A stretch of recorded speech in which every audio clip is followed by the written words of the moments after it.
Okay, so you're very welcome to the afternoon session, where we will have two speakers, Anthony Steinbock and Daniel Dahlstrom. First up is Professor Daniel Dahlstrom, who's the John R. Silber Professor of Philosophy at Boston University, and has the dubious honor of once having been my supervisor. He's published a huge amount of papers and books. The book on the concept of truth is probably very well known to most people. The title of Dan's paper this afternoon is Heidegger, Scholem, and the Nothingness of Revelation. So on that note, I hand it over to you. So first thing I have to say is thank you for the introduction and thank you for the invitation. The title's changed. We should have talked first. So the title now is Heidegger's Jewish Conceptions of Being, Language, and Time. I thought that I would be speaking more in French, but it's been 30 years and I'm not sure you would want to hear it that way. So I have written up a page. I have 25 copies. It's a précis of my remarks today. So you might have to share those a little bit. Well, the aim of my remarks today is to take up the proposal of the organizers to reconsider relations of Heidegger's thinking to Jewish thought. Following Heidegger's own hermeneutical principle of trying to think what an author leaves unthought, the organizers have framed their proposal by appealing, among other things, to Marlene Zerater's aptly named work, Le Det en pensée, Heidegger et le héritage hébraïque. Zerater's work has come in for at least two sorts of criticisms. She has been criticized for leaving the impression that there is a single Hebraic tradition to which Heidegger's debt can be traced, and largely restricting her account of that tradition to 20th century scholars. In my opinion, these criticisms, though not without merit, overreach.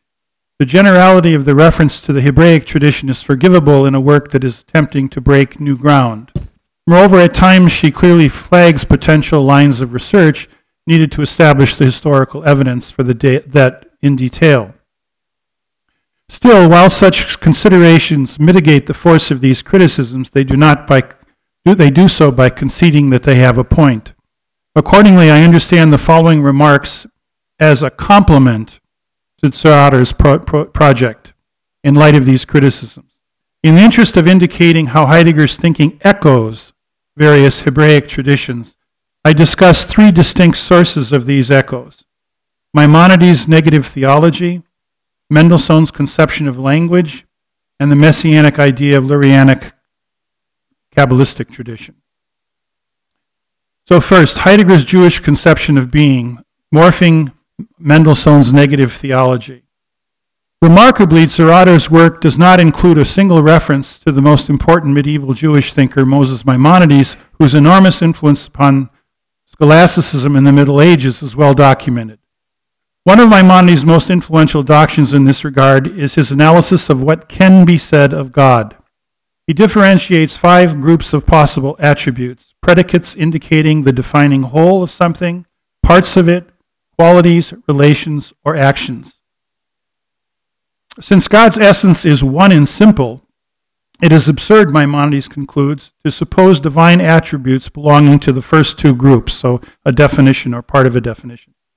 Divine attributes also cannot belong to the group of qualitative attributes under which he includes disposition, faculty, affection, quantitative predicate.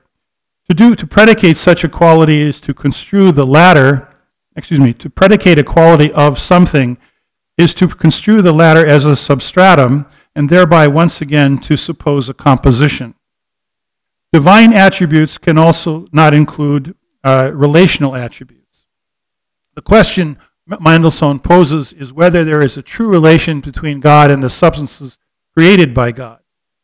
It is certainly not a correlation, namely a symmetrical relation that would be preserved by the inversion of the relata. Nor does any sort of relation hold between them, he concludes, since a relation can only obtain where the relata fall under the same species or same genus. There is no genus common to God and creation, since existence may be affirmed of God, but of other things, quote, merely by way of absolute equivocation, end of quote. Having ruled out defining qualitative and relational attributes as candidates for divine attributes, Maimonides turns to attributes of action of a certain kind. The actions in question are those which, while remote from the essence of which they are presented, nevertheless flow from that essence. He gives three examples. Fire blackens, melts, hardens, burns, or cooks, but it does so as one and the same essence with a single active quality, namely heat.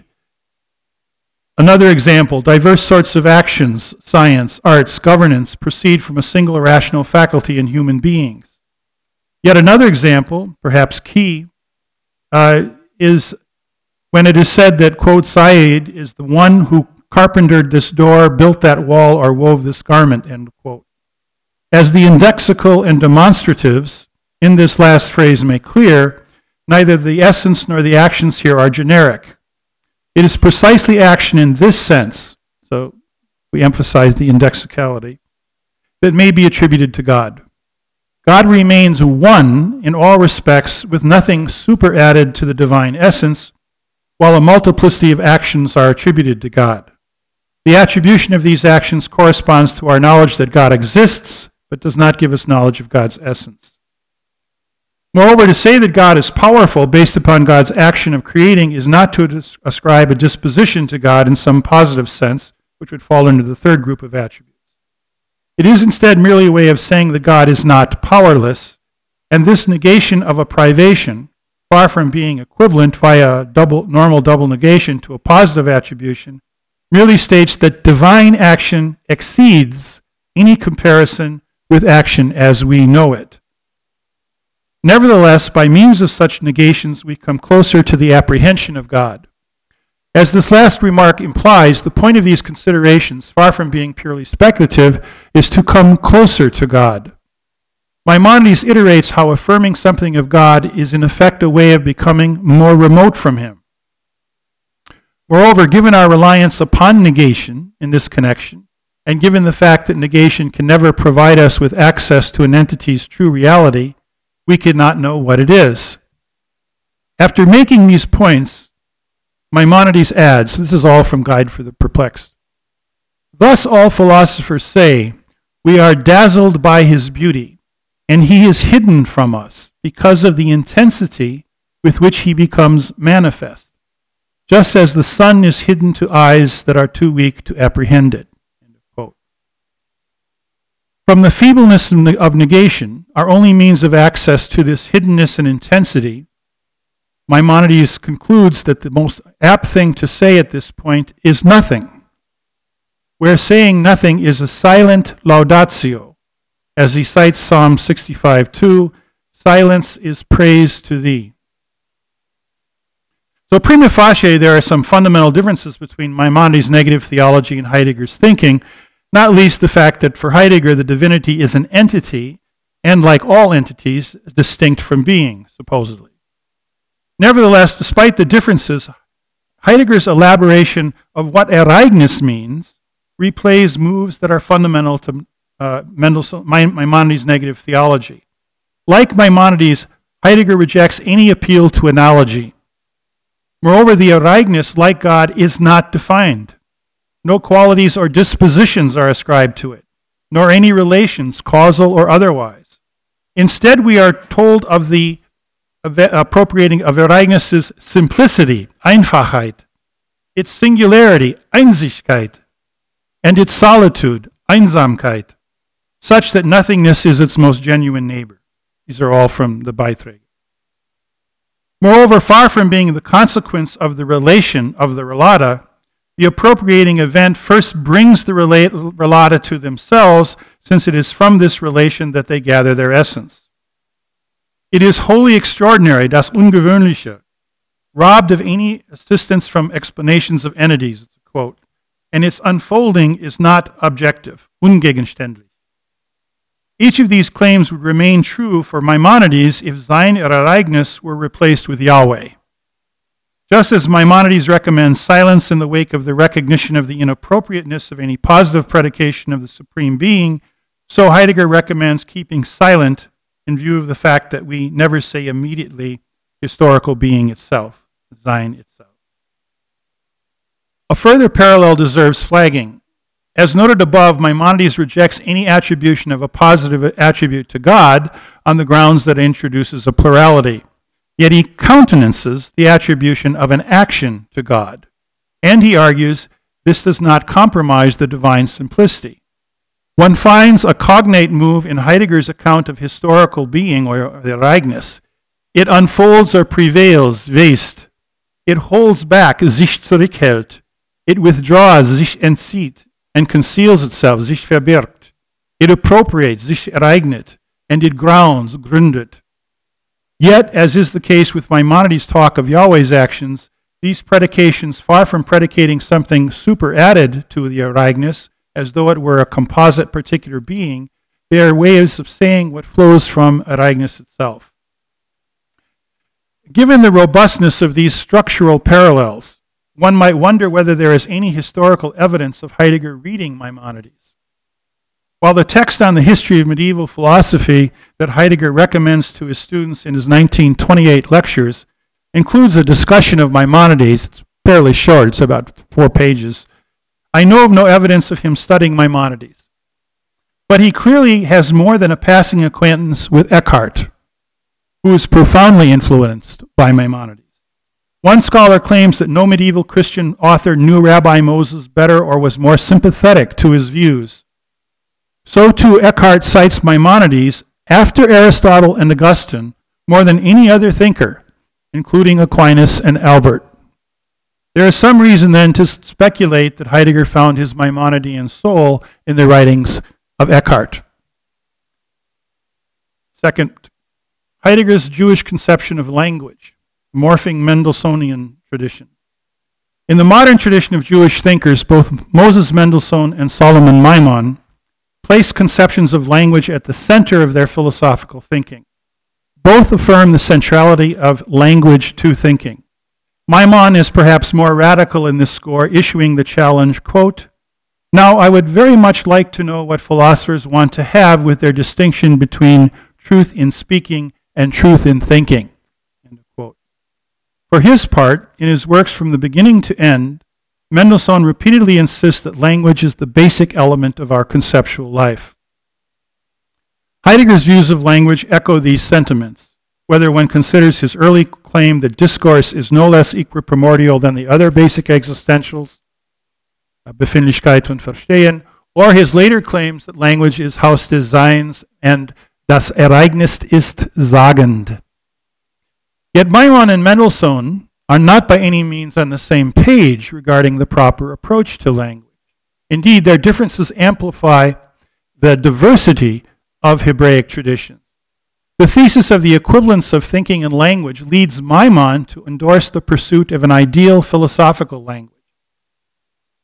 He says, in this ideal language, everything will have its ground. All signs outside the irreducible ones will, just like the concepts they designate, be reducible to the irreducible ones. End of quote. Maimon is confident about the prospects of determining the parts of speech a priori. Quote, since logic and transcendental philosophy, the objects of which can be determined a priori and completely accounted for, can provide the ground for this. End of quote. As this remark suggests, Maimon restricts the ideal language to signs of primitive and derivative concepts that allegedly can be determined a priori. He accordingly envisions a philosophical dictionary that would contain only names of concepts in rational philosophy, as he limits the language to pure sciences a priori. In Heidegger's writings, he often employs a kind of ideal language. While borrowing from ordinary language, he seeks a precision and meaning that terms lack in ordinary language, even though they allegedly suppose it.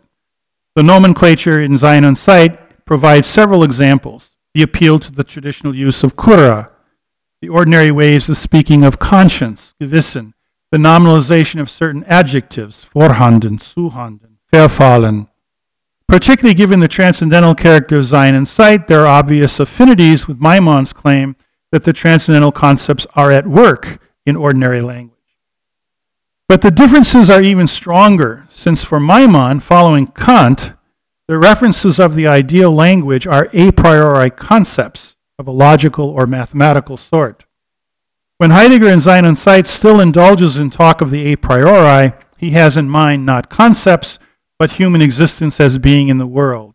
That's that Seite 50, the footnote with reference to Husserl. Whereas Maimon, again like Kant, claims access to pure concepts underlying all experience and knowing, both philosophical and non-philosophical, Heidegger rejects any appeal to concepts mediating Dasein's ways of relating to things. More importantly, as early as his 1934 lectures, of which there's been mention before, I think Niall referred to them, Heidegger attempts to reverse a long-entrenched trend by treating the question of the essence of language as the basic question of logic rather than vice versa. In his later writings on language, he continues to take issue with attempts to locate the benchmark for a philosophy of language in logic as a formal language, or a theory of information at the cost of so-called natural languages. The fact that such approaches see nothing in natural languages beyond a lack of formalization signals a failure, in Heidegger's mind, to experience, quote, die anfängliche Natur der Sprache, end quote. Yet if Heidegger thus parts ways with Maimon's formal approach to language, he does so by clearly echoing themes of Mendelssohn's approach. On Maimon's transcendental approach, reference is largely a function of cognitive capacities capable of analysis on strictly subjective rather than intersubjective lines. By contrast, in an early criticism of Rousseau, Mendelssohn argues that language invention is based upon divinely endowed, distinctively human capacities for cognition, as well as compassionate interaction in some familial society, and that language progresses in tandem with the development and enhancement of these capabilities, these socializing capabilities. Just as Mendelssohn faults Rousseau for not appreciating how the language of humans distinguishes them from any other animal, so Heidegger takes pains to distinguish the human logos from animals' use of phone. So this is the rhetoric lectures in Gesamtausgabe 18. In Sein und Zeit, Heidegger follows Mendelssohn's lead in refusing to sever language's semantic, referential, and specifying functions from its role in communication and being with one another. Also very much like Mendelssohn, Heidegger recognizes that language, while unmistakably tied up with human linguistic capabilities, is not merely their doing. Die Sprache braucht das menschliche Sprechen und ist gleichwohl nicht das bloß Gemächte unserer Sprechtätigkeit. But the closeness of Heidegger's views of language to those of Mendelssohn does not stop there. Like Heidegger, later, Mendelssohn is deeply cognizant but not deterred by the fraught character of translation and transmission. In Jerusalem, he contends that Judaism is not tied to written phrases or formulations that are, quote, fixed forever, immutable, but instead relies on a living tradition transmitted through oral instruction, capable of keeping pace with changing times and circumstances. The appeal to tradition is necessary, quote, since no words or letters can retain their meaning unchanged from one generation to the next, end of quote. This is from Jerusalem. Heidegger's own insistence upon the hermeneutical circle of interpretation and upon the necessity for Dasein to take over the tradition resolutely so as to be free for its time echoes these remarks. Before leaving this part of our discussion, it may be useful to note a common thread that runs through Maimonides and Mendelssohn to Heidegger. Like Maimonides, Mendelssohn is faithful to the Judaic strictures against idolatry. He maintains that in contrast to the specific doctrines of Christian revelation that must be affirmed as matters of belief, revelation in Judaism consists chiefly in a divine legislation, and the task of interpretation is the task of learning how to correspond to that divine legislation. Because the language of Judaism is, quote, largely incomprehensible without unwritten commentaries transmitted by oral instruction, end of quote, that's from Jerusalem, this way with language fends off the all-too human tendency to idolize the language itself. By regarding language as primarily a living dialogue between persons, Mendelssohn never loses sight of its communicative function for the sake of thought. Theory and speculation remain tied to historical practice and concrete action. In sum, language is, in Mendelssohn's view, a fragile historical achievement a matter of providence, the end game of which is not theory, but a certain way of existing. Analogously, Heidegger speaks of the Nothingness as, quote, the law, insofar as in appropriating them to their essence, it gathers the mortals up and sustains them therein, end of quote. Human beings speak only insofar as they correspond, entsprechen, to language, and that corresponding is hearing where it hears insofar as it adheres to the command of the silence, Geist der Stille. Heidegger mimics the Judaic moves of escaping idolatry, in particular the sort of idolatry that arises from taking words as merely present things related to absent things as signified, and then mistaking the words for what is signified. To confuse Yahweh's divine commands like the call of Nothingness with any such thing is idolatry. The last part of my paper. I don't have this quite right, but I'm going to try it. Heidegger's Jewish conception of time. So I did Jewish conception of being, the Judaic conception of language, now Judaic conception of time. It doesn't work quite as well, perhaps, but I'm going to try it. Morphing a Kabbalistic Messianism. One of the more recondite aspects of Heidegger's thinking is his conception of time and history, particularly after 1930. Before 1930, and particularly in the existential analysis of Sein und Zeit, the time that makes sense of Dasein's being has parallels, however distant, with Kant's and Husserl's analyses of the time of consciousness. As Heidegger takes leave of transcendental phenomenology in the 1930s, these parallels are gone. However, he continues to reject any conception of time and history as simply a spread of successive nows into which we, along with everything else, are somehow inserted. He also continues to think of being in terms of time, more specifically as an appropriating event, Sein with an Ypsilon, as Ereignis, that withdraws in opening up and making things present, whereby, as in Sein und Zeit, a primacy is accorded to the future. That is to say, future possibilities that are always already coming to us, though precisely thanks to what first began. Authentic time, the very key to the meaning of human existence in his early work, coincides with the projection of what is to come. Herein lies a basic continuity in the transition from thinking of Dasein's being to thinking historical being historically. I know that's funny, but Sein's geschichtliches Denken, I translate Sein with an Ypsilon, historical being. Thinking the appropriating event, the Ereignis, that not only encompasses the first or original beginning that inaugurated Western metaphysical thinking, but also entails the possibility of a new or other beginning. Hence the necessity of retrieving and projecting the originariness of the first beginning. Herkunft bleibt Zukunft, a trope that he uses many, many times. What the trope signals, namely the coming of the beginning, sounds paradoxical, to be sure, but it points simply to the fact that something was set in motion, something that, because it was necessarily fraught from the outset, also contains possibilities of a new beginning, if thoughtfully retrieved. In this sense, the destiny of humans, long since sent to them, is still coming to them. But it remains covered up from the beginning, so as long, Heidegger adds, as long as we do not do what is most difficult, that is, return to the source, a return only made possible by love of the other. Gesamtausgabe 53. Here it bears recalling Heidegger's master narrative that the first beginning ensued in a metaphysics of presence, a forgottenness of the hiddenness of being. Even the pre-Socratics, while capable of thinking of being pre-metaphysically, did not think Ereignis, the hidden event that from epoch to epoch appropriates human beings and being, the presence of things, to one another.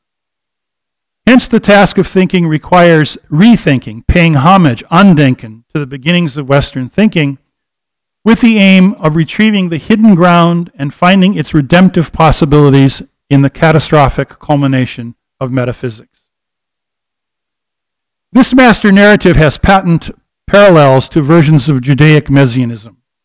Just as a new beginning is intimately tied to the first beginning of Western thinking for Heidegger, so the Messianic idea crystallizes, as Scholem puts it, both restorative and utopian tendencies that are so deeply intertwined that neither tendency ever surfaces without some semblance of the other. As with Heidegger's efforts to move forward, to begin anew by retrieving what first began, so Judaic Messianism, especially in its apocalyptic forms, is marked by a conception of a new age that restores the hidden promise of creation. Yet there is also agreement that this new beginning will be anything but seamless and painless. For Jewish Messianism, quote, the transition from every historical present to the Messianic future, end quote, is both cataclysmic and beyond anything calculable. Moreover, in Scholem's words, the, quote, the Bible and apocalyptic writers know of no progress to history. So those are quotations from Scholem. So too, Heidegger rejects any form of teleology in history, while reminding his readers of the catastrophic consequences of the forgottenness of being. At the same time, resonating in those words of Hölderlin to which Heidegger clings, where the danger is, the redeeming also grows, is the Midrash Tehillim to Psalm 45:3, quote, when you have sunk to the lowest level, at that time I will redeem you, end of quote. We should also not overlook the parallel conceptions of human existence. Heidegger's early stress on the inherent worldliness, being in the world, sociality, being with, and historicity of human existence, is at odds with any recourse to some sort of independent inwardness, a Cartesian cogito, Augustinian soul. So too, in contrast to Christian attitudes towards Messianism, at least as Scholem construes them, as a kind of private affair, redemption in Judaism is, quote, an event that takes place publicly, on the stage of history, and within the community, end of quote. Heidegger has well-known criticisms of the modern project of mastery of nature, issuing in the illusion of making and remaking everything, Machenschaft, placed in a standing reserve, the Bestand. He pairs these criticisms with a call for equanimity towards technology. Did I hear correctly yesterday that Gelassenheit is translated serenité? Okay, serenité. So, with a call for serenity towards technology, paired with a recognition of our dependence upon something superior to it. The message here is clear, at least in broad outlines. If the world is to be redeemed, it will not be the work merely of human beings, even if they can contribute to its redemption. The message echoes the Judaic Messianic idea that, quote, is nowhere made dependent upon human activity, end of quote. Again, I'm always quoting in this passage from Scholem. But the parallels with Heidegger's thinking are even starker if we consider certain forms of Kabbalistic Messianism. To be sure, as Scholem makes clear, far from being uniform, the Messianic idea in Kabbalism is complex and developing, relative to different eras and strata of Jewish society. As noted above, according to the prophets and Agadists, quote, redemption would only follow upon a universal revolutionary disturbance, unparalleled disasters, end of quote. Medieval Jews living with the Galut, the diaspora, regarded redemption as a reversal of the latter, coming home after homelessness. The Spanish Kabbalists, traditionally looking inward, at first remained aloof from this sort of myth. But immediately after their expulsion, the Messianic idea intensified with a belief in an imminent redemption. So this is all from Scholem. I'm repeating his narrative here. Historical reality, however, soon took its toll. What ensued was a distinctively Kabbalistic Messianic idea, born in the writings of Luria Ashkenazi in the Palestinian town of Safed. According to Scholem, the overriding idea of Lurianic writings is that the Galut and diaspora, the condition of homelessness, uprootedness, is not a contingent condition of Jews. Indeed, it is not even a condition peculiar to them, but instead the condition of the universe. Even the deity. God limits himself, exiles himself from himself, thereby making a place for what is other than him. I'll repeat. God limits herself, exiles herself from herself, thereby making a place for what is other than her. Quote, in order for a thing other than God to come into being, God must necessarily retreat within himself, end of quote. This initial phase of self-limitation is followed by a formation of vessels to hold the divine light, and then by their immediate destruction, and then followed by their immediate destruction since they are incapable of holding that light. The result is a universal limitation. Quote, nothing is in the place appointed for it. In other words, all being is in galut, end of quote.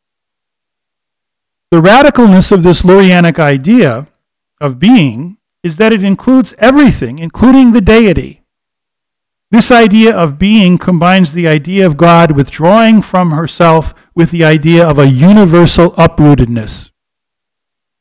If this Lurianic idea of being is not the antithesis of a metaphysics of presence, the ancient Greek legacy that, according to Heidegger, haunts Western thinking and plays a role in unleashing the catastrophic dimensions of modern technology, I don't know what is.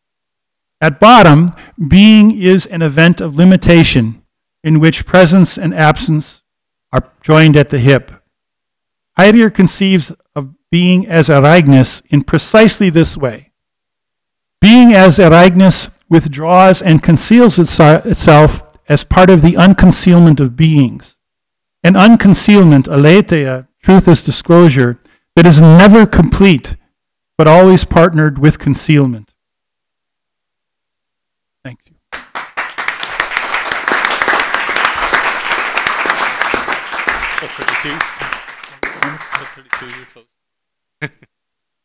Okay, so we have time for questions. Yes. Tell us.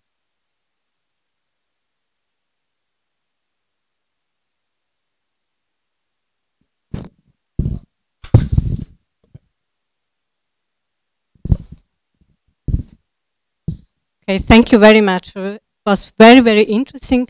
I have just a problem with the relationship between Heidegger and Messianism, because I think that you're right. He has a messianic conception of time, but on the other hand, I think that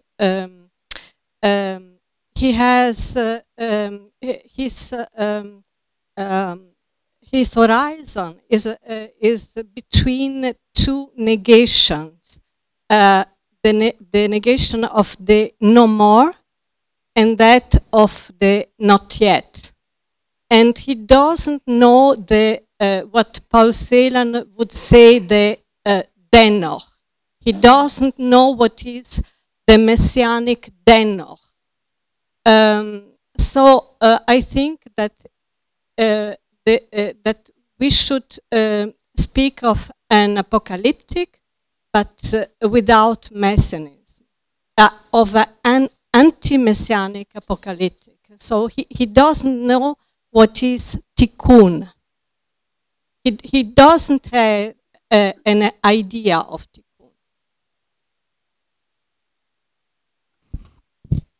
I don't know how to respond to that. That sounds convincing to me. I have to think more about it. Are you implying that he recovers something of Messianism, something of Messianism is integral to his thinking, but that it's best to forgo that? Oh, okay. Yeah, sure. I would. Yeah, sure. That sounds right to me.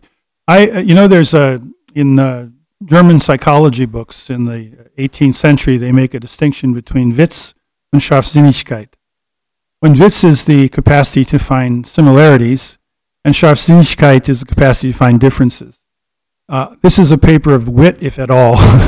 I don't want to say it's great wit, but it's. I was trying. Yeah, I understand. Yeah, and I was trying to simply flag similarities in their conceptions. The next task is then to zero in on Scharfsinnigkeit, on making clear distinctions, differentiations, because when some of the text that I was reading, it didn't seem that these similarities were flagged first. So that's sort of where I am. But thank you for the comment. Mm-hmm. Thank you very much for your papers. I have a few comments on your comparisons.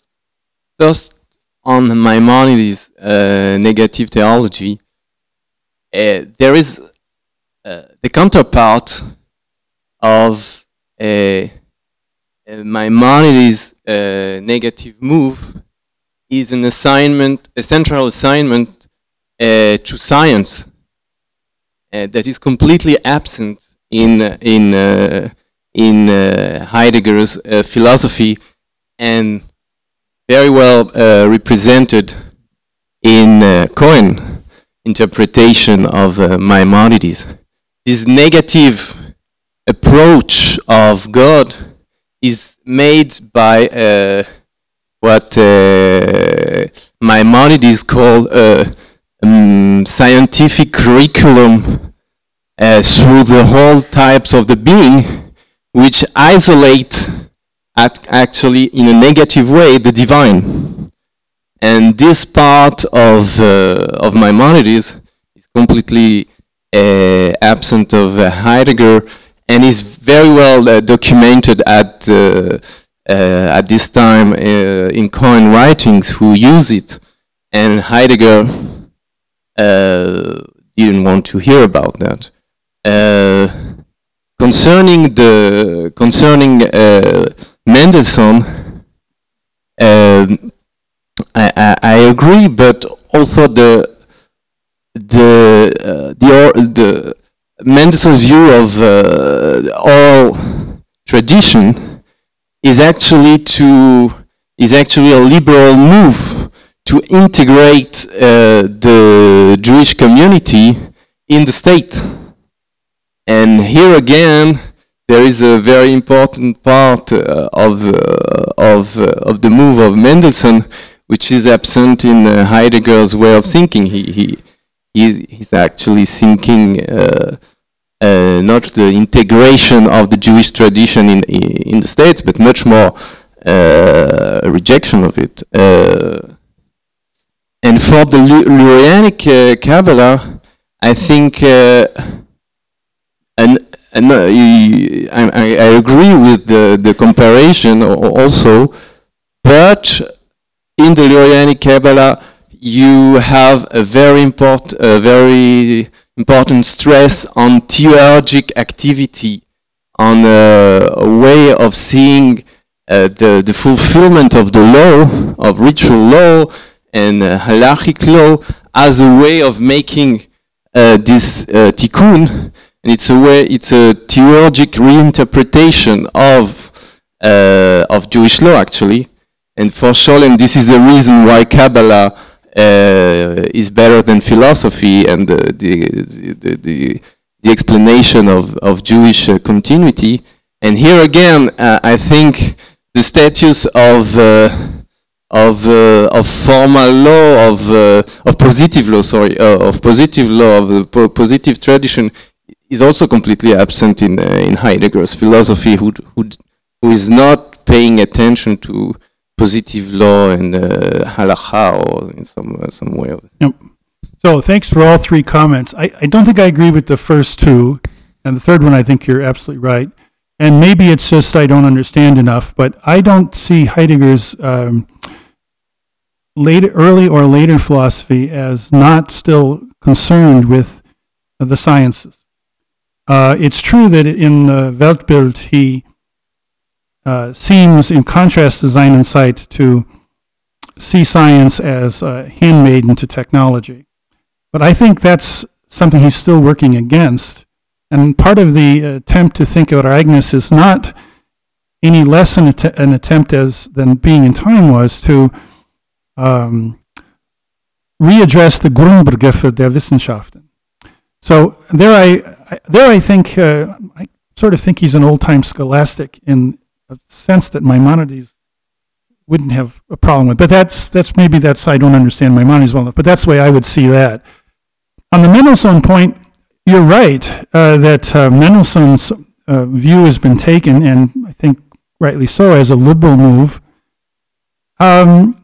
And I guess this is the way I read Heidegger. I think it's important to make that clear that Heidegger doesn't see language in the favor of liberal political policies, or he's advocating a theory of language for that purpose. But I don't care. I mean, in other words, I think it's important to know that, but I think that when a philosopher writes something, the books have their own fate. The words have their own meanings that are not necessarily the meanings in which they're couched by the thinker. And I read Heidegger to see what I find liberating, and I think that account is. Now, I come from a background in logic and so on. So there, the formal language has a different character that I see anticipated by Maimon in contrast to Mendelssohn, and that's where I see a sense in which Heidegger is continuing that part of it. But you're absolutely right about the liberal character. I think that's right. So thanks for the comments. And the third one, that goes back to the other. I have to think more about that.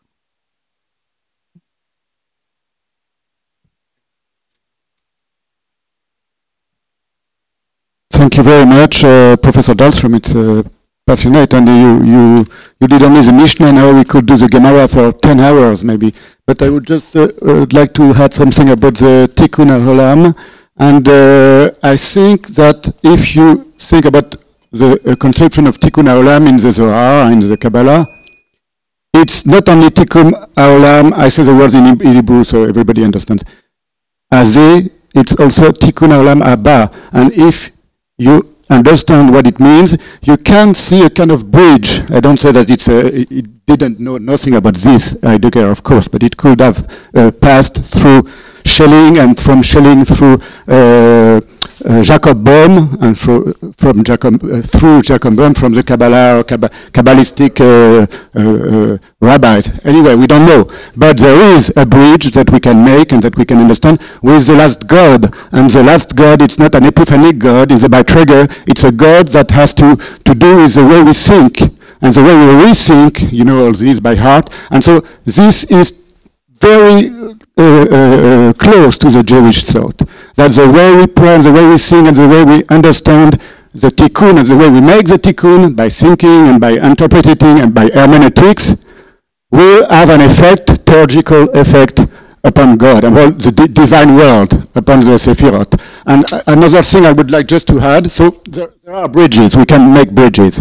And you're absolutely right about Aristotle, about Maimonides. And Maimonides, as you know, was very opposed to Kabbalah, and Kabbalah was very Kabbalistic. Rabbis were very opposed to, with a lot of respect towards Maimonides, which is entirely impregned with Aristotelian ideas and conceptions. And of course, Heidegger was not. I would like just to add another thing, and it's a question. How do you think that we could make another bridge between Schelling Treaty upon Human Freedom, I don't know how you translated this title in English, and the conception of Heidegger, very deep about die Böse in Schelling thought, and the Sephira Gevura and the role of the Sephira Gevura in the Zohar, and it's more especially in the Sefer Zohar, in the part about Jacob and Joseph's exile in Egypt, and the role of the Sephira Gevura in this exile before coming back and saving all his family. I think you know all these things. Okay, I can say some rather simple-minded things about that. I don't know enough of the literature on this, but you also give me an opportunity to say something I forgot. I made the connection with Eckhart as a possible conduit for Maimonides' thought. It seems to me that for the Mendelssohnian tradition, it would probably come through Hamann and Herder. And Hamann is cited by Heidegger in one of the essays, Unterwegs zur Sprache, the first opening letter Hamann writes to Herder. Hamann thinks that Herder makes language too anthropological. But there's a possible connection because there's also this worrying about identification of words with concepts and theology binding itself to it as opposed to the living tradition of language.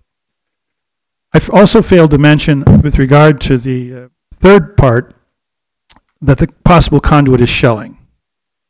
And I didn't have time to do this, but there is a 1935 small German edition by Scholem on the Zohar. And it surprised me, it came out the same year as the lectures on Schelling. I may be wrong, it may have come out a year earlier. But the lectures on Schelling in 36 or 35? 36. And this came out in 35. And there Scholem talks about, in commenting on that Zohar, he introduces the concept of the Ungrund. And that, of course, is also in Schelling, and is tied to the notion of what makes freedom possible, where freedom would require as a condition of its possibility the notion of evil. So it's possible, he may even have read it. Heidegger doesn't share all the things he's read before he writes, but it was striking to me that this discussion of Ungrund, the only other place I could find it is in this Scholem commentary on this Zohar. It's a very small, slim edition. That's all I can say to it, but I think there's a lot to do there to contextualize it and again build bridges before we decide which bridges we have to blow up. But thank you.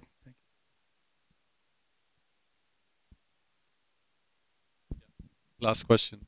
You have already responded a bit. Do you know why Heidegger was interested in these authors? I'm sorry, I did not hear you. Do you know why Heidegger was interested in these authors?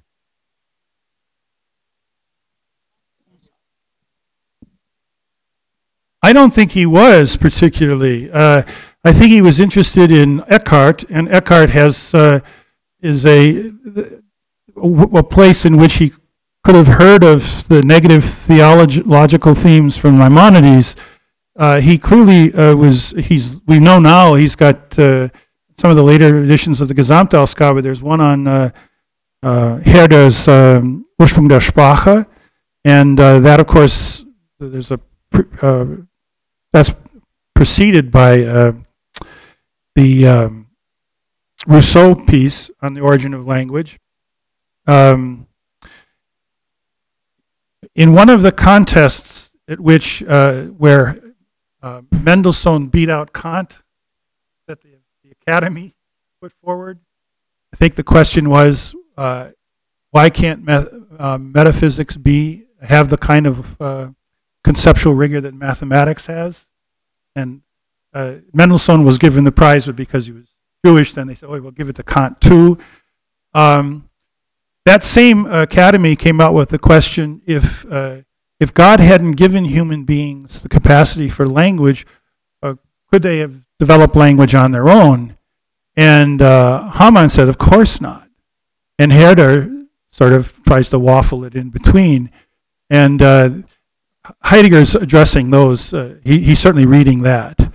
And that's where I think the possible connection with the Mendelssohnian conception of language you might find a connection there. So I don't think, I can't find any sources. It's always puzzled me why he doesn't spend a lot of time with Spinoza. I mean, it blows my mind that, he spends a fair amount of time on Leibniz, and there's this famous, the first dialogue, Philosophische Gespräche by Mendelssohn. He said, well, Leibniz is a Spinozist. He's just hiding it because he knows that he'd be better be published if he doesn't come out right and say it. Well, that's was a common theme, and why he didn't address that. But you know, there's just these gaps in Heidegger's reading of the history of philosophy that we have to come to terms with, and sometimes we have to fault him for it. I mean, as much as there's a debt to the Jewish tradition here, there's also where is Hobbes? Where's Locke? Where's Berkeley? Where's Hume? I mean, if you do the history of philosophy and you leave these people out, how can you say that you're talking about die Gesamtgeschichte der Philosophie? That's crazy. And yet he avoids them. How can you write a book on Kant, give 3 full seminars on Kant, and never talk about David Hume? So there's an en pensée in that respect too. So there are just these things we have to come to grips with, and I think that's a failing on his part. Again, that's why I think there's a lot of totalizing going on in his thinking, the history of metaphysics, or thinking that metaphysics accounts for everything that happens in a culture. I think that's overreaching. I'm Midwestern understatement, we call it United States. I'm from the Midwest. You understate things. He overreaches all the time, and we have to, I think, always take it with cum grano salis. Thank you very much for your attention. Well, thank you, Dan.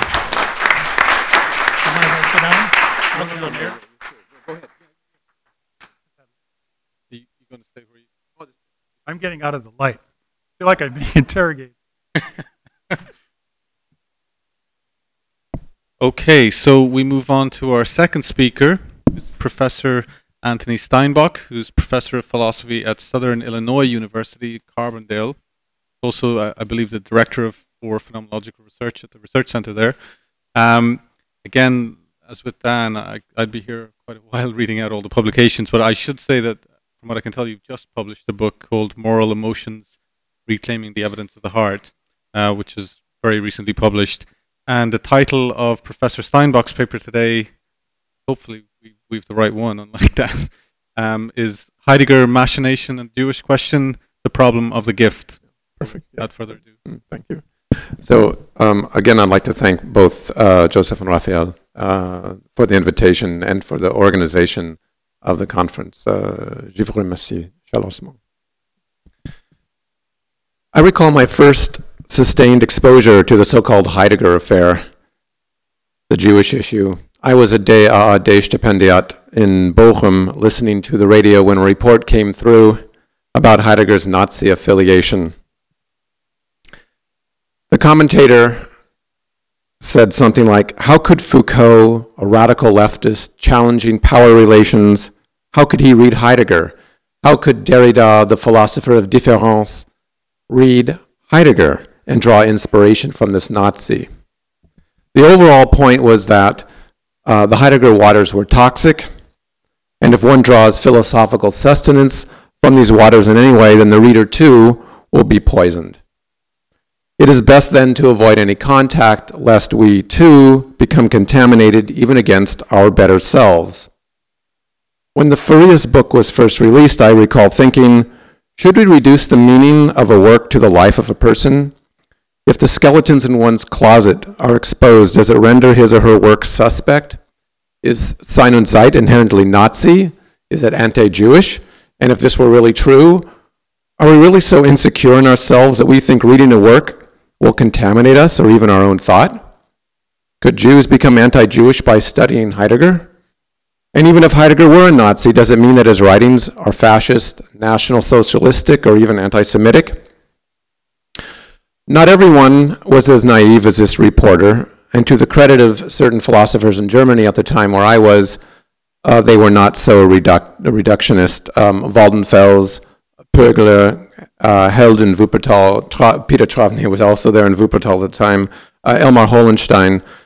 I could give many of the attempts that were undertaken to address this issue. But when I was studying in Paris a little bit later, École Normale also took up the issue. They hosted a seminar on the Beiträge. François Dastou was there. Every seminar I attended practically, or talk, Michel Art, Desanti, Chantal Mouffe at the Collège International, everybody was bringing up Marc Richir, Michel Henry. I mean, it was just a wealth, and Derrida, of course. Everybody was talking about this issue. You couldn't not deal with it in some way. It almost constitutes, if there's 1960s with maybe a first wave, this was probably a second tsunami in terms of the Heidegger and the Jewish question. And now we are, of course, witnessing either a third wave or a third tsunami. I don't know which. And that's occasioned by the Schwarze Hefte or the Black Notebooks. In a recent article in Die Zeit, the headline read, Heidegger's Schwarze Hefte, das vergiftete Erbe. Heidegger's Black Notebooks, the contaminated legacy. So the questions are bearing their heads again. Do Heidegger's convictions repudiate his work as philosophy? Can one study Heidegger without confronting his political past? Do these past or current revelations have anything to do with his philosophy? We might wonder how such a gifted thinker like Heidegger could have nourished the hope that National Socialism might establish his philosophical convictions in the political sphere, or even more specifically, how he could have believed that a conflict existed in any form between the best blood of the best of Germany's own people and world Jewry, or world Judaism. We wonder this in part because we admire Heidegger, because we think of all people, or at least of all thinkers, he should know better. And without going by the way of apologetics, by asserting that the thinking we need to think is not even upon us yet, in order to make sense of these avowals, we can still maintain that it is only too easy to make these accusations of Heidegger and point the finger at Heidegger, while supposing that we are somehow absolved from or not complicit in the general problem of evil. So my effort is not to condemn Heidegger along these lines, or to kind of engage in a futural apology now in terms of the Schwarze Hefte, but I do want to take up Heidegger's association of Machenschaft, or machination, with the Jews, and as a touchstone for the following reflections, and I want to examine this within the context of giving and the gift. I want to underscore the relation initially on the first part, on machination in relationship to the so-called Jewish problem. Second, by examining his explication of giving and the gift in overcoming metaphysics and calculative thinking. And then finally, by making some critical remarks on individuation, or the question of finitude perhaps, within the context of giving and the gift. So first of all, machination and the Jews. However brief his flirtation with National Socialism was, Heidegger's attraction to it was related to what he perceived as a problem in the contemporary human condition. While his own National Socialism was not aligned with Hitler's regime, this was not because he was critical necessarily of Hitler or National Socialism per se, but because the latter had not remained true to itself. Instead, it had become swept up in the expansive technological power dominating the modern age that he called Machenschaft, or machination, a power that he thought National Socialism would somehow be able to transcend in the political realm. Machination, or later Gestell, or framing, is expressive of the omnipresent rational, technical, scientific, and quantitative managerial control of all reality, and the reduction of being historical truth to efficacious problem solving. For Heidegger, it is not just a question of control or power, but the power of planning, of manipulation, of holding sway, of an insidious style of technological measure, perpetuated through a will to calculate and to quantify, a leveling out of everything qualitative and distinctive, which in its complexity becomes expressive of nihilism and metaphysics. Machination affects Dasein, robbing the being historical truth of being from the human being, and ordering Dasein into the category of beings as a whole. As a consequence, we become the unwitting tools of our own defeat, or that is, of our own humanity. How does Heidegger's assessment of machination play into the problem of racism, anti-Semitism, or the Jewish question? On the one hand, it is difficult to accuse Heidegger of racism, or in particular of anti-Semitism, because for him the language of racism is already expressive of machination and its drive to render everything calculable, manipulable, and interchangeable.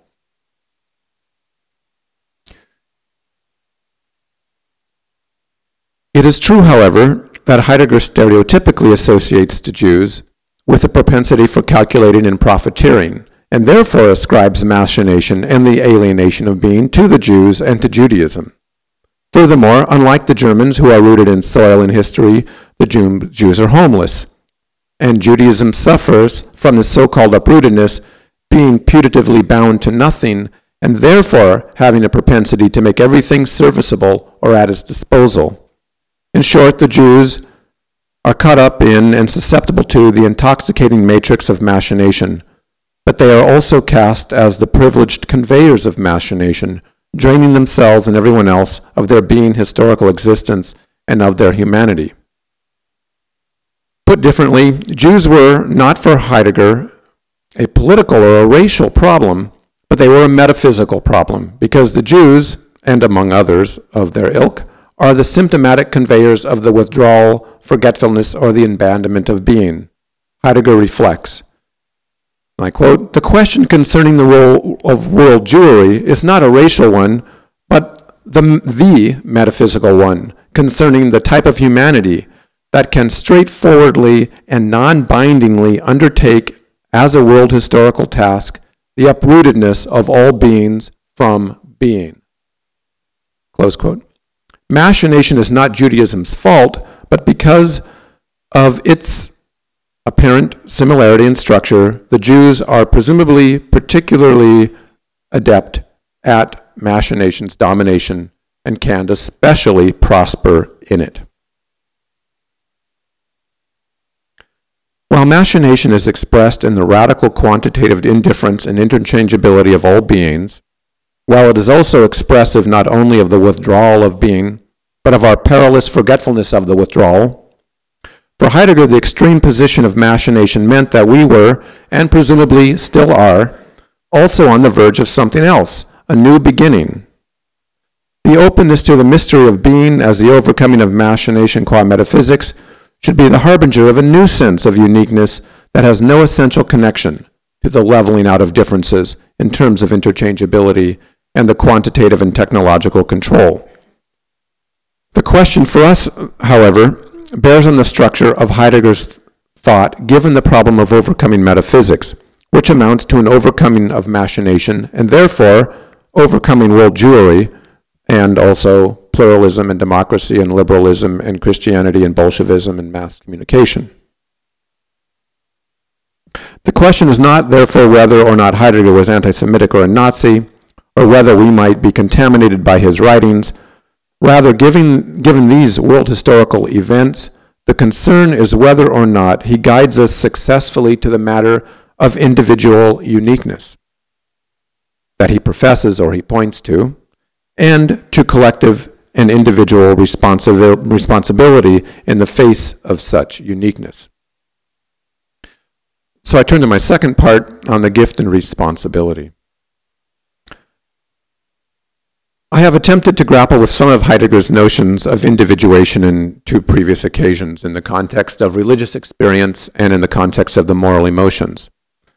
My conclusions, and I'll restrict them here to being in time, and here's my conclusions anyway, they're that the individualizing at stake, especially in being in time here, concerns Dasein as a mode of being in relationship to an ontological anonymity of das Man. It's not the existentialist interpretation that we might get through Sartre, but it concerns an ontological anonymity of das Man, and it concerns the a modal disorientation with other modes of being. For example, Zuhandensein and Vorhandensein, appropriating uniquely itself as the being there of world disclosure, and therefore does not bear on the concrete individual. Well, those are just my conclusions. I won't go through the process of that. But in any case, what I want to do here is take a different approach on the question of individuation and the related issue of responsibility, and now concerning the giving and the gift. And this is actually related to another project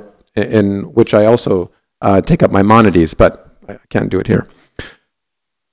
While our unique access to being in time was through that privileged mode of being called Dasein, the Black Notebooks suggests that to attain being as freed from machination, that is, in its deepest sense as ereignis, he writes, we have to free ourselves of the beingness of beings, which is to say, from the hegemony of beings. Years later, in Zeit und Sein, on Zur Sache des Denkens, Heidegger embarks upon this new approach more systematically in attempting to think being without beings, or even without the privileged mode of being, Dasein. He does this in order to evade the sway of machination and not to be misled from the start by reducing being to a thing that beings have. It is an attempt to think being outside of the framework, or better, outside of the enframing of metaphysics. The problem, as we saw in the Schwarze Hefte, is that beings are beset by machination such that being is in principle unintelligible for thinking. Ordinary beings and culture render the mystery of being unapproachable, he writes. Recognizing the mystery of being outside of calculative manipulation is the beginning of a new thinking, the openness to the Unheimlichkeit of being. The task then is to break with the realm of beings in order to be open to the event of being. To approach being without beings and without regard to metaphysics is to be attentive to the matter, the Sache of being, and to the matter of time. In Shakespeare's Hamlet, Polonio asks the brooding Hamlet, "What is the matter, my lord?" implying both what is wrong and what is the subject matter of your reading. And in a rather sarcastic reply, Hamlet quips, "Between who?"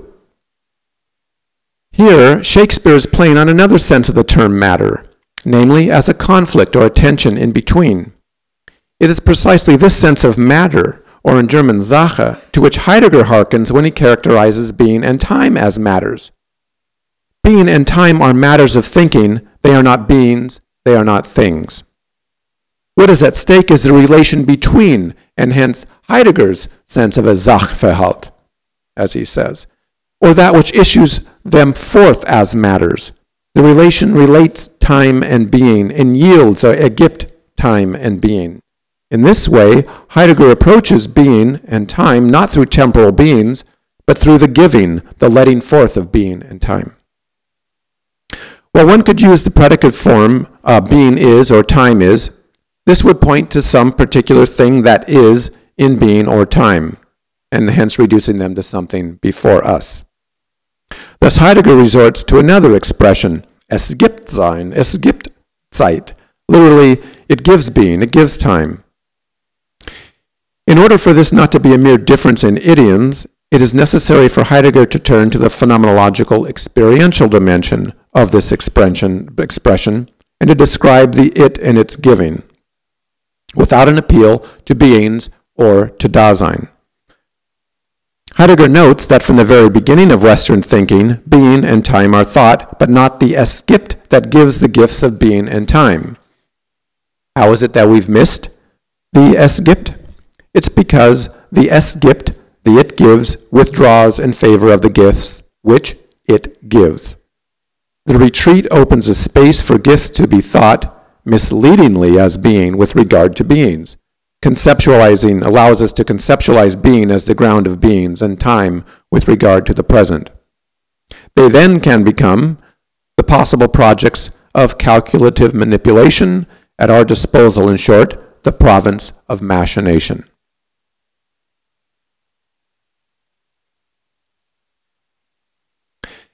In some sense, then, machination is given, and it's a point I'll come to below. But I want to continue by noting that this giving holds back in favor of the gift and is qualified in a distinctive way. This giving, which does not give itself but only its gift, this giving that holds itself back is called sending, or schicken. In other words, the way of being as letting presence is a giving as sending and as a making place for. Thus Heidegger can contend that the sending in the destiny of being is characterized as a giving, in which the sending source keeps itself back and withdraws from unconcealment. It is when being is disconnected from this giving that the metaphysics of presence only grasps the gift, being as something present, or as a ground of beings. Similarly, time is not present. Here, time itself, as in the case in machination, would avail itself to being managed, or what we'd say in English is time management.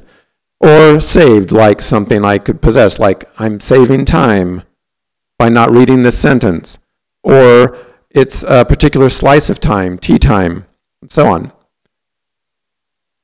Rather, it gives time is a temporalizing movement itself that cannot be contained in a moment in time. This is also why for Heidegger, giving that gives time is determined by denying and withholding nearness.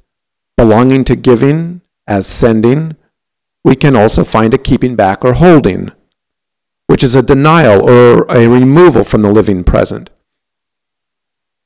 The holding back, withdrawing, concealing, therefore, also designates a peculiar temporal structure of being as sent.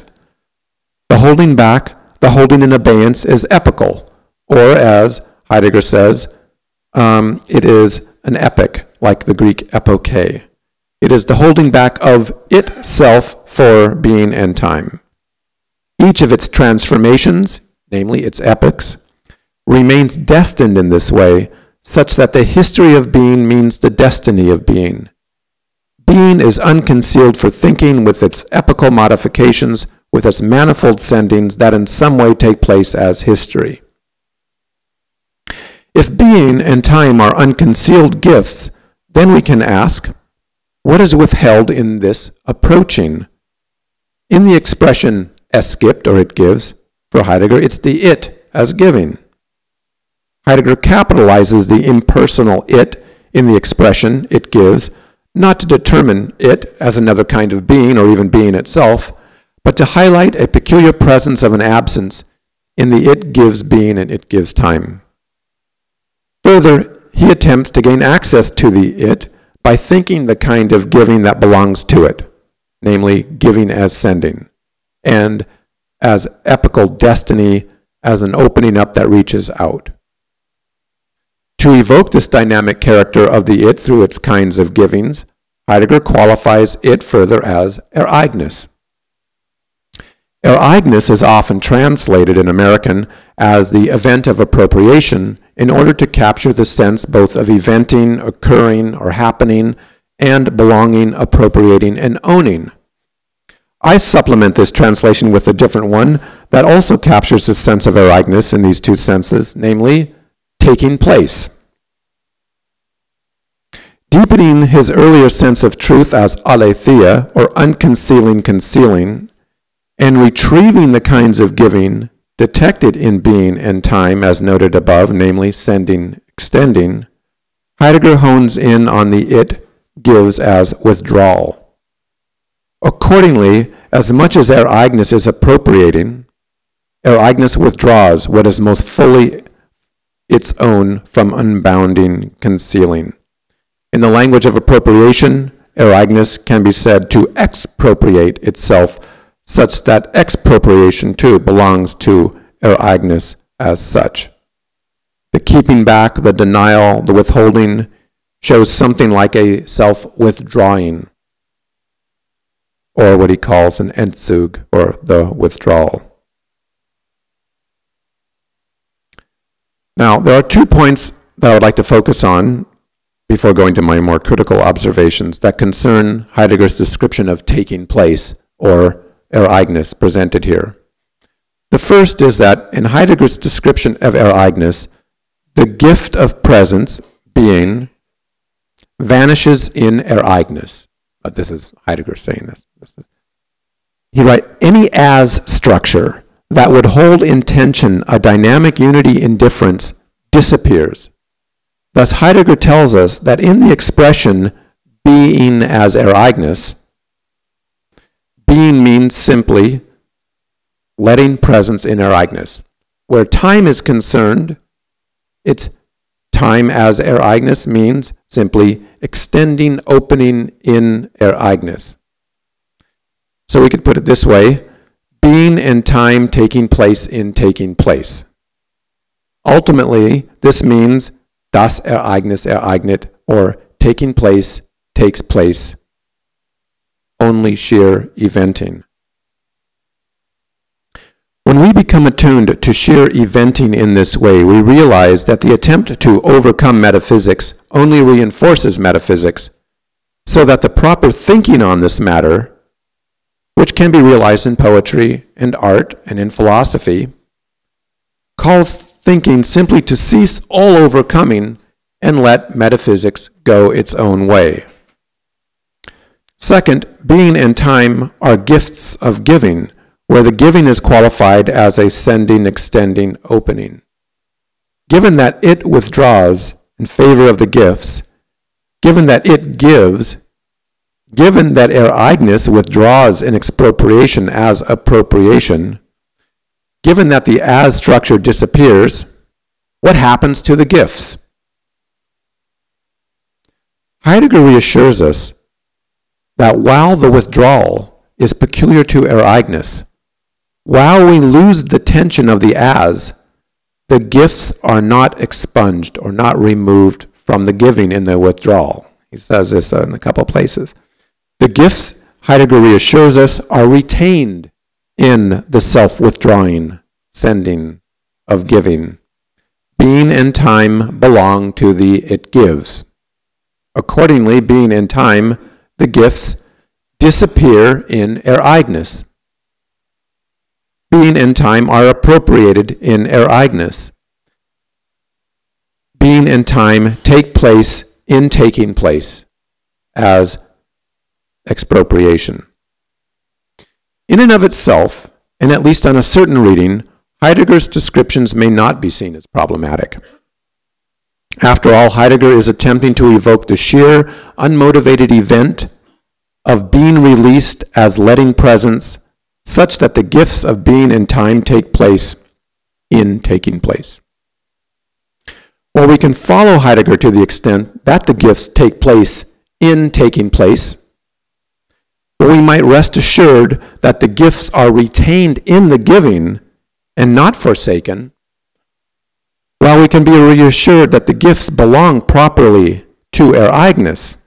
It's necessary, on my view, to make the following observation explicit. While the gifts are retained, they are not retained as gifts. In fact, nowhere do we have a recognition or even a hint that the giving is revealed in and takes its place in the gifts. In other words, that Ereignis would take place as gifts or is taken up in the gifts. For Heidegger's part, interestingly, the gifts of being and time do qualify the happening in Ereignis when the as disappears. That is to say, that Ereignis, while impersonal, is not neutral, because it is not the same upon the delivery of the gifts of being and time. The as vanishes, but being and time retained in Ereignis means that Ereignis is qualified now according to the gifts. And Heidegger makes this similar comment, but being colors Ereignis in the way of being sending. So, Anwesen lassen Geschichte in Ereignen. Time colors Ereignis in the way of time extending opening. Zeit erreicht im Ereignen. But Heidegger does not go so far as to say that Ereignis accompanies being, or is revealed in being as being.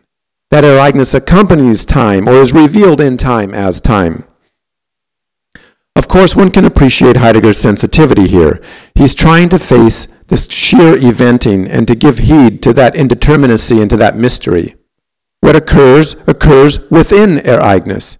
And this insight seems to preclude him saying anything about Ereignis, how Ereignis occurs in the gifts. On this understanding, for Heidegger, the point would be precisely not to take responsibility for the sending or extending opening, because, as Heidegger attempts to evoke in another work, it is that, and I quote, enigmatic region where there is nothing for which to be responsible, close quote. The point, rather, would be not to obscure the sheer eventing, the sheer taking place, the sheer gifting, in whichever way the gift has been delivered over to itself. Gifts are no thing. Ereignis is no thing. And our effort, the thinker's effort, is to step back to a more originary dimension of experience and to reflect, to reflect in the sense of think, and to reflect in the sense of to mirror. Ereignis, taking place. To let take place, taking place, without intrusion or getting in the way of the giving. Our thinking task would therefore reflect non-obtrusively, without memory, without anticipation, taking place, taking place. Okay, third section, my critical observations. For Heidegger, the forgetfulness of being and machination that's occasioned by the withdrawal cannot be due simply to the deficit in human existence, or in a more primordial manner, to a deficit in thinking, because it gives itself to be forgotten. Original forgetfulness would then be the veiling of the difference between being and beings, to use a little different vocabulary, understood as concealment. The veiling has in turn withdrawn from itself from the beginning, such that forgetfulness is not a consequence of mere human thinking or unthinking, but, he writes, must be somehow endemic to the withdrawal itself. Machination is a sent forgetfulness rooted in the denial of the presencing of being as withholding the disclosure of ereignis. But to play on one of Heidegger's metaphors, do we not need a step forward, completing the step back? On my view, not only do we have to recognize that the gifts are retained in the giving, but we also have to acknowledge that giving accompanies its givenness in and as the gifts. To put it in Heidegger's terms, we would insist that time takes place as the revelation, as the extending opening of ereignis. Being takes place as the revelation, as ascending presence of ereignis. Recognizing this would be going too far, however, for the position advocated by Heidegger, because it would place his thinking into a radically different structure in a twofold sense. First, if the as structure were to remain functional, ereignis in sustaining being in time as being in time, in sustaining them as gifts, it would retain the tension of the revelatory gifts being in time.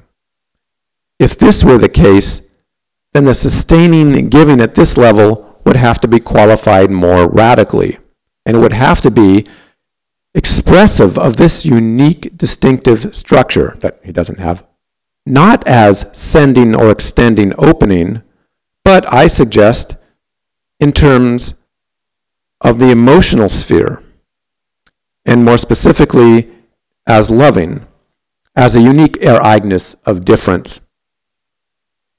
Eventful giving as loving in turn would qualify the impersonal it, or ereignis, now as a lover-loving movement, or becoming in and through loving, and the gifts would be qualified as the beloveds. We're not simply replacing terms here, like loving for giving and lover for ereignis and beloveds for gifts, but there's a qualitative and a decisive difference. Loving, by virtue of its very structure, cannot withdraw, cannot deny, cannot hold back, such that infinite loving must boundlessly accompany its free creative revelation in and as the beloved. I can't anticipate any kind of withdrawal. As a matter of fact, in the experience of loving, I can't anticipate an end. I can't say, for example, which is, I think, is expressive of the experience, I'll stop loving you in 5 years. I mean, even if in fact I stop, that can't be anticipated as an end. In that sense, that movement can't withdraw. In and through the experience, that is. The taking place of that loving is not merely being or a mode of being, but rather the beloved, which is precisely the beloved, as the retaining and creatively originating revelation of the loving as such. Where human beings are concerned, the loving is qualified personally, such that the lover is revealed as person, and the beloveds who love as persons. Loving holds or sustains the dynamic tension of the lover and the beloved in their difference, in the event of difference, or personal loving. More specifically, the lover reveals itself through loving as beloved. To be sure, it holds the beloved in loving, but the lover also accompanies the beloved in that revelation.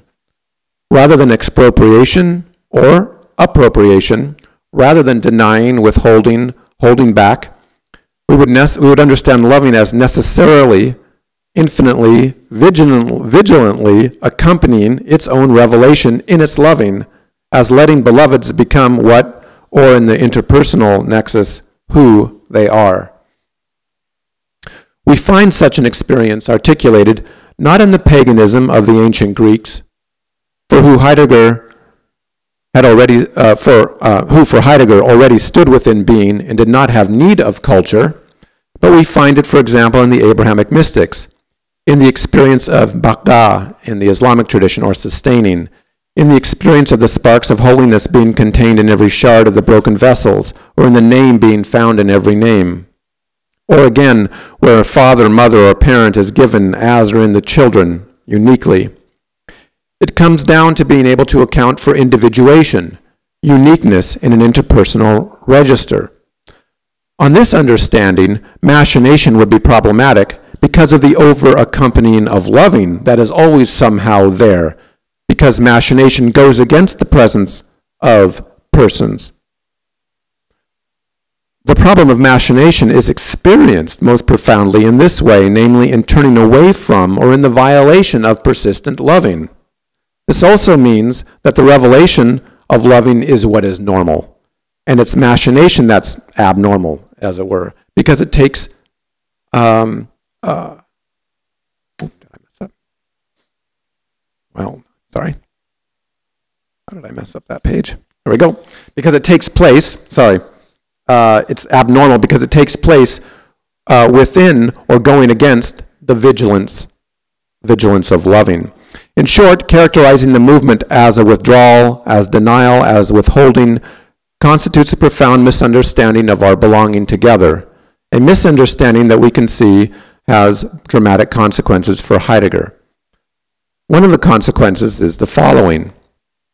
For Heidegger of the Black Notebooks, he writes, both the matter and the way of our philosophizing, and I quote, is never thinking about the others, the you, and even less so about the I, but uniquely about and for the origin of being. Close quote. For Heidegger, it's not about the others in the sense of the plural, or about the other, the you, in the singular uniqueness, or about myself in a dynamical, relational, or vocational sense. But for the mystics of the Abrahamic culture, for whom loving is central, and who also retreat and seek the source through experience, God, the holy, the origin, the Godhead, is immediately and directly connected to the love of neighbor. It is not possible within this structure to be comforted within the origin of being, retained in being, and to be unconcerned with the you, the other, or even myself, understood relationally as non-self-grounding. The so-called religious and the moral are inextricably and mutually bound and delimiting, and for essential reasons. On the one hand, Heidegger seems to be sensitive to the issue of uniqueness or of individuation. For instance, he does not want thinking to succumb to the intoxicating allure of quantitative calculation expressed in machination. He gives an example. We should not assume that the killing of thousands is somehow worse than the killing of one person simply because it's more. This could lead to the danger, he continues, of supposing that killing fewer is better because it's a smaller quantity. Fine. But without an interpersonal basis, how can we adjudicate this very qualitative dimension that Heidegger putatively evokes? The question for us is whether such a distinctiveness of a mode of being speaks to the uniqueness of the concrete person. The problem is that the qualitative distinction in Heidegger is not personal and retreats from individuation in the interpersonal sphere, in the modality of the Da. While machination might result in assuming that murdering more is worse than murdering few because it's fewer, how can the mere modal distinction of the who or of the Da of Dasein take a stand against not only the murder of one, but murdering many, just because it's the same thing as the murder of one? How do we adjudicate this? Heidegger expunged that problematic line in his work on the question concerning technology, that the motorized food industry is the same as the production of the corpses in the gas chambers. But what would be the Dasein modal basis for such an expurgation, or even for the prohibition of the murder of even one? Where would you find this? I don't think we find it. In the Jewish tradition, it's said that to save a life is to save a world. But this is based on the uniqueness of the person within the context of loving. In the face of the other person, we're in the presence of an absolute uniqueness of this or that person's. For thinkers like Emmanuel Levinas, the face of the other is a trace of God, where the other teaches the idea of infinity. For thinkers like Max Scheler, the personal presence is exemplary of the holy. This absolute distinctiveness is not because of God or the holy, as if the value of the person were only reducible to the latter, but precisely as gifts, precisely as having their own integrity. That each originates uniquely. Persons are uniquely who they are without deriving their value from the holy or from this giving. If the giving accompanies the revelation in the gift or as the gift, then the integrity of the person is given in every personal presence. There's a double demand and a double violation, a moral and a religious. Rather than withdrawal and forgetfulness, it concerns murder on the one hand and idolatry on the other, and they're intertwined. Heidegger purposefully distanced himself from, and I'll quote, he distanced himself from an individuation in the moral metaphysical sense of the person. Close quote. Okay, fine. Instead, for him, it concerns the retrieval and taking over of the modal character of the Da in the self as standing in the clearing. In other words, taking it over from its ontological anonymity with things and tools.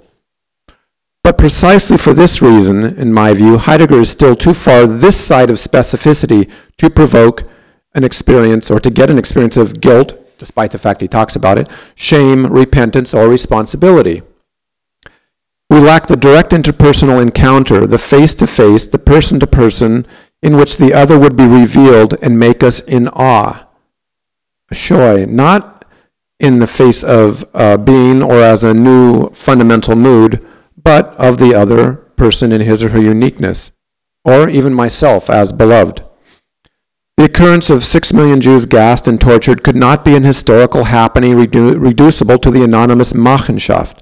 The mass murders in the gulags, the persecution of gays and lesbians, the institutionalization of racism and slavery is not an eventing for which there is nothing to be responsible, nothing for which to be guilty or shameful, nothing for which to repent. It is not particularly illuminating to assert, as Heidegger does, that there are slave markets in which the slaves themselves are often the biggest slave handlers. Whether this be a veiled reference to our own place in machination, as slaves of machination, an insensitive or misguided allusion to responsibility, or a citation of mere historical fact. Without the context and the movement of loving, and loving given irreducibly in the beloved, there's no responsibility, no shame, no guilt, no repentance, and we only have a kind of sheer eventing that can only be historicized. This may seem unfair to Heidegger. Of course, for Heidegger, to attempt to think such specificity beyond metaphysics is illusory at best, because we're not there yet. Rather than reinforcing it by trying to get beyond it, we let metaphysics be. Maybe it's the Verwendung that Dan alluded to. For him, this cannot become a new ground of morality or a basis for religion, in part because they still have to be determined, and our determination of them are within metaphysics. What they would mean concretely beyond this Western metaphysics is still open and for him, still vague. Yet we can still pose one further question. Does overcoming metaphysics, as not trying to overcome metaphysics, does getting beyond machination mean that we need only a different kind of thinking? A thoughtful speaking of the abyss of being? Instead, do we not need to draw on that sphere that is most intimate to persons, namely the emotions, which are other than reason and sensibility? Do we not need more specifically a deeper kind of loving, As important as they are, our only exemplars cannot be the thinker or the poet, but the lover or the saint or the tzaddik.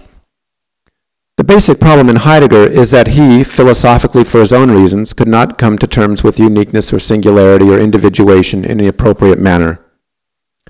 By stark contrast, Viktor Frankl does.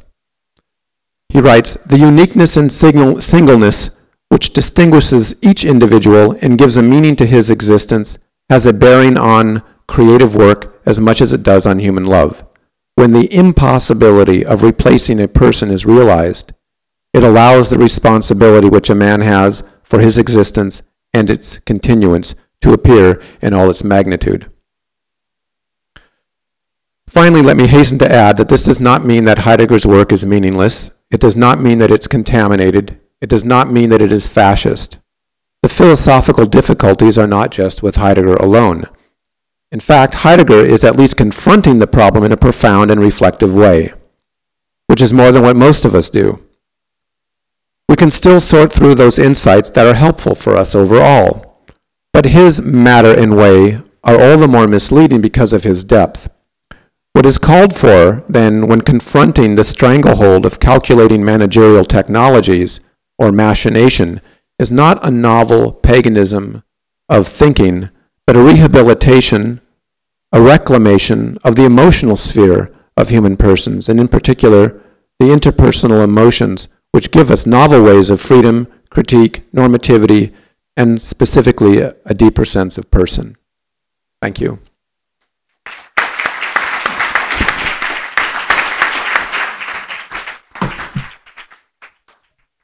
Okay, we've got some time for questions. Niall. Thank you for a very thought-provoking paper. Throughout your paper, when you were talking about the gift, I was thinking about the contributions to philosophy. And in the contributions to philosophy, there are very few references to love. But there is one, and when he's talking about the gift and the future ones. And he says, these future ones will be able to correspond. You use mirror. And there's a speculum going on, that they will be able to correspond to the claim like no other. And he says these future ones will be able to bring love and death together, grief and joy together, like no other has done before. And I'm wondering if that doesn't supplement or play into your claim about the emotions. Maybe there's a rehabilitation of the emotions, for want of a better phrase. But I've never been able to understand, what do you think he could mean by future ones who can bring love and death together? Yeah, well, okay. I don't know what it might mean, and I think it might be speculative or a nice thought on his part. I'm not so concerned. I mean, it's a good question. There are a lot of other strange passages like that in Heidegger, and I don't know how they line up. As a matter of fact, I would say, just to take a stand on it, I don't think they do. I think that we're at least in the text that I'm dealing with here, they're missing that structural specificity, and I think he's, the difficulty is you want to. I mean, this is for me. I want to be critical of Heidegger sometimes, and I'm reading him, and I see what he's. You see the genius and the profundity of what he's getting at, and in this case, when we lose the as structure, which is what I'm concerned with here, and we have the mere coloring, as it were, of ereigness, of this taking place, without that kind of specificity, because he wants to articulate the backside of this movement without tainting it, the movement of whatever we want to call it, ereigness, and to appreciate this kind of sheer eventing. But again, I think if we're going to talk about loving, then it has to mean something concretely in terms of the structure, which is different from extending, sending, or even different from thinking. And that I don't think he's developed, because he doesn't have a concrete sense of individuation or uniqueness.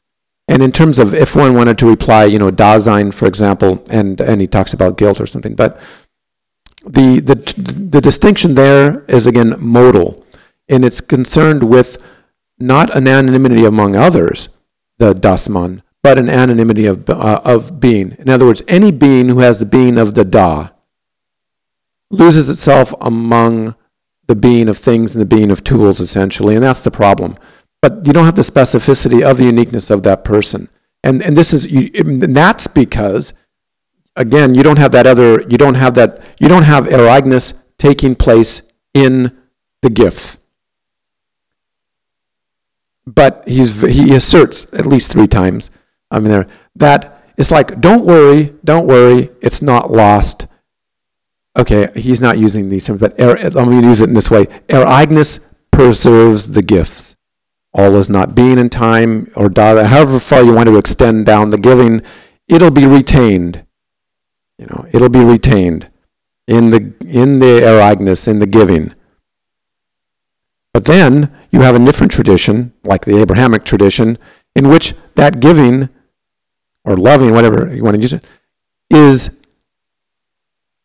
accompanies its own revelation. It doesn't withdraw from it. And that, whatever term you want to use, it doesn't have to be loving. It can be giving, and that Heidegger uses giving. But that's the decisive difference. And he keeps it all, we can relax, it's all retained, but I want not to relax. In this sense, it's too muddy, too difficult then when we start thinking of being, or whatever, ereigness as the gifts. And that's where you have something like, maybe in Levinas, as an example, where the face of the other is a trace of God. That would be the giving in the gift. So loving, even though he might say that, I don't know, but he's not, let's say Shaler would have a response to what you were saying. I don't think within the resources within Heidegger that I know, that we can explain that connection about love, the uniting love and death in this way, in kind of a post. But thank you. Question here in the front row. Thank you. You allow me to speak French because. Yes, thank you. Bon, merci pour cette conférence extrêmement subtile. Mais alors justement, la subtilité un peu un problème pour moi, et je crains de ne pouvoir rendre justice à tous les aspects de votre conférence. Dans ma question, je voulais la poser à propos du rapport entre le judaïsme et la problématique du don. Moi, j'ai d'abord entendu cette problématique dans une perspective phénoménologique. Je pensais à un texte de Marion, de Michel-Henry sur Marion, où il examine les principes de la phénoménologie, et le 4e principe, dit-il, autant de réduction, autant de donation. Oui, mais alors justement. Donation. Pardon? Oui. Autant de réduction, autant de donation.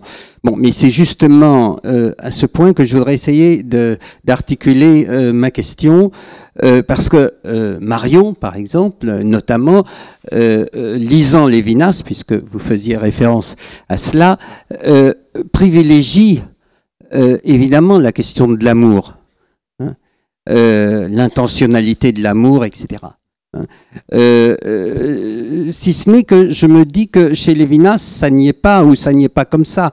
Il y a un texte de Lévinas dans la philosophie et l'idée de l'infini, je crois, où il parle de l'idée d'infini, qui n'est pas comme l'amour, dit-il, qui n'est pas comme l'amour. Alors je me souviens plus trop je vais pas essayer de retrouver par cœur le passage, mais vous le connaissez sans doute, qui n'est pas comme l'amour. Et il y a une méfiance de Lévinas vis-à-vis de l'amour, au-delà de vis-à-vis de l'amour, vis-à-vis de toute cette tradition mystique juive, le racidisme, etc. C'est-à-dire qu'il entend le judaïsme ailleurs. Et il l'entend aussi à travers, je dirais presque à travers Blanchot. Vous disiez, l'Ereignis n'est pas un neutre. Mais justement, chez Blanchot, chez Lévinas, la problématique du neutre est centrale. Et au bout de cette problématique, je prends Blanchot, pardon, je vais très vite, trop vite, trop massivement, mais oui. Au bout de ce nœud, de cette problématique du neutre, il n'y a pas le don. Le don est écarté. Le il y a, c'est pas Esgypt. c'est justement l'expression du neutre, et au bout, il y a le livre. Et Lévinas dit, reprenant Saint Augustin, mais justement pastichant et donc s'éloignant de Saint Augustin, plus intime, alors la voilà, tout de suite, elle arrive tout de suite, la question, le plus intime que l'intimité, c'est un livre. Et c'est là qu'il situe le judaïsme. Alors vous voyez, il le situe tout à fait hors de toute sentimentalité et en deçà de la problématique du don et de la problématique de l'amour. Voilà ma question. Est-ce que vous en faites quelque chose ou comment vous situez-vous par rapport à ça, alors même que vous avez cité plusieurs fois Lévinas? Yeah, okay, thank you. I'll just since I was doing that in English, I'll continue in English. So, yes, the difficulty. I guess my resource in that respect, in relationship to the emotions. So, well, actually, Levinas and Kant have a lot in common in that sense, and surprisingly, they have more in common than probably they don't have in common in the sense of the reduction of the moral sphere to the religious, or the suspicion of mysticism, or of sentiments, or of affection, and that. So actually, on that score, I would read in Levinas more. I won't go into it, but more along the line according to Kant. But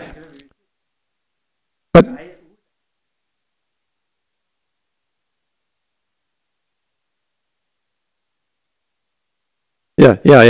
And so in relation to the gift, though, I think that there's a problem, in part, in short, and very quick, what Derrida is looking for in terms of the gift is more or less has a structure of ereignis. These are just throwing out as provocative statements, but for certain reasons I would say that in terms of the relation of memory and forgetfulness and so on, in terms of what can be a novel gift as gift.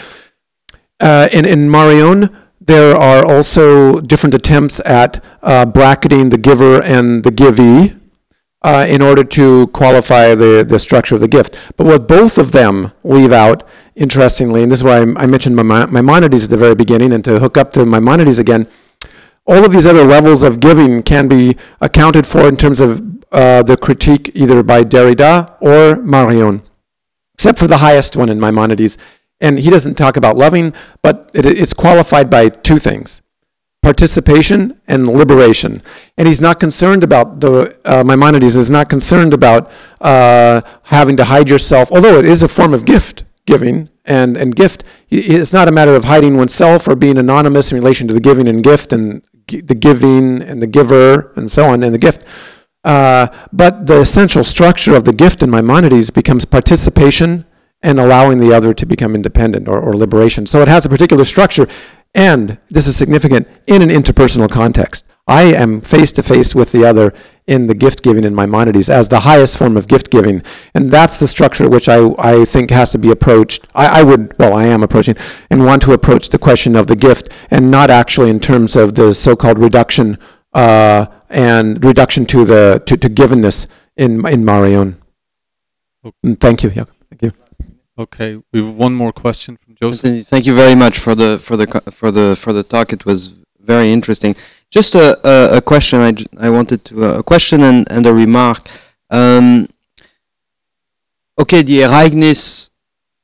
I understand you're marking your reserve against the reserve, against the retraction, but in your gift, or in the giving that you're trying to put forth against or aside from Heidegger, this loving.